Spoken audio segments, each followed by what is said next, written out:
maama afudde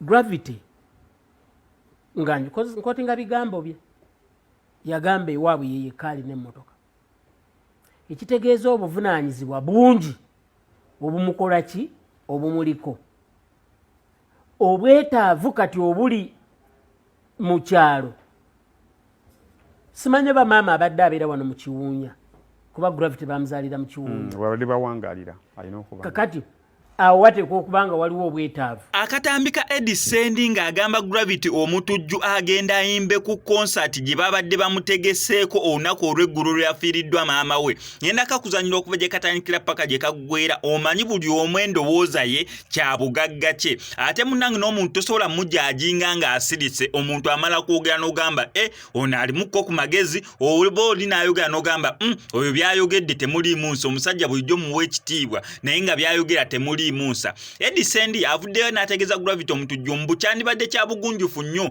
agenda ayimbe ku concert gye babadde bamutegeseeko Kaseese. Olunaku olw'eggulu ennaku z'omwezi ga 18 amawulire gasatulatinze ku social media platforms ez'enjawulo nti maama wa Gravity yabadde amaze okubeera nga assa omukagwe ogw'enkomerero. Kyokka ate ku olwo olunaku lwennyini olw'eggulu Gravity omutujju babadde already bamutimbye dda nga bamutegese Kaseese ng'ekiro ky'olwo olwokutaano abadde alina okubeera nga akuba omuziki. Eddy Sendi agamba ebyamaama omuleka mu ddiiro nga bali mu mukaabira gwe n'osooka odduka okole sente ziri kubanga ezo sente ojja bbeera ozeetaaga mu kuziika maama wo. Simanyi ki ky'ogamba mu comment section naye osobola tuwulira opinion ye akatambi ke kano.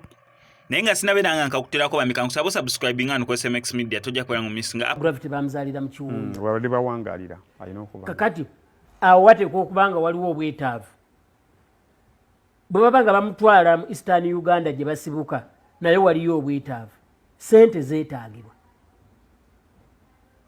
abantu bangi babeera ready okugenda okuziikirako nga bandyagadde naye nga tebalinaamu ki kasente akati bw'olekerera omulimu guli mu buntu temunfuna bubi abatulaba bw'oleka sente ziri zife ojje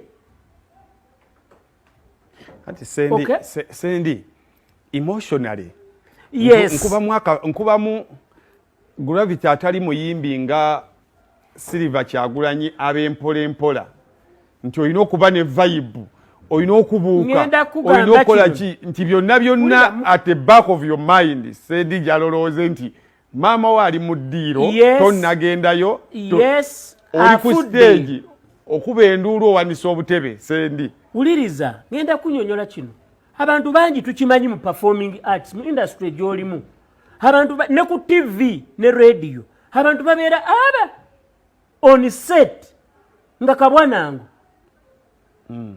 naye ne bakola show Sendi ekyo kirala muko abantu babeera babiri mu theater tetwogera ku neighbor twogera Gravity oyo lwaki njala nnyo okukaatiriza ekintu kya emotions.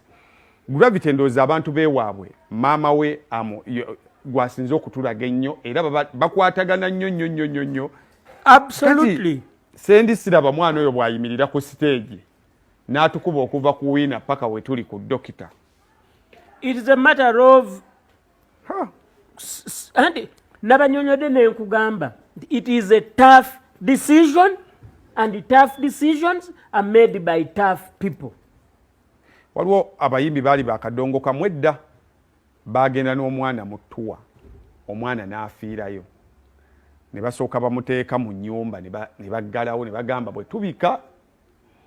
tubikireko ab'omu gurupu naye tukube endongo paka lwe tulidda ewo eka baali ku bizinga naye omukazi aba ayimba ku siteegi n'atulika naga bannange okubasanyusa naye omwana wange yafudde sho neekomaawo. So I don't think eky'omwana ne maama ne taata depending on engoli gye mbadde mukwatagalamu nti kiri bearable naye buli omu okusalawo okusobola okuba okuko debate era gibalekera okusalawo kuba eri muntu naye nga nze waligenze maaso n'okuba endongo era singa Gravity agenda maaso n'akuba endongo please and please tewabaawo avaayo munenya tulina abantu abeegumbulidde omuze nti maama wali oli mubike bo buli ekivaayo balina okikomentingako and emirundi egisinga buli ekivaayo balina okuvuma. kale kitalo nnyo nenga kitalo gravity omutujju n'abafamire ye ne famire ya kuba kati ffe gwe tusinga okumanya omukyala wo afiiriddwa nnyazaala we n'abaana bafiiriddwa jjajja waabwe n'abooluganda lwabalala bonna gravity tukusaasidde era tulumirirwa wamu naawe yita mu bwangu omalirize sho okomewo e Kampala ekyasho wensebeddeyo okuwuliza nga bakyayogerezeganya naye nga yayagala kusimbula kudda Kampala alabe ensonga za maama. So eyo debate tugibalekedde bw'obeera gwe okubulaba omulimu gwange bannaye. So katono nnyo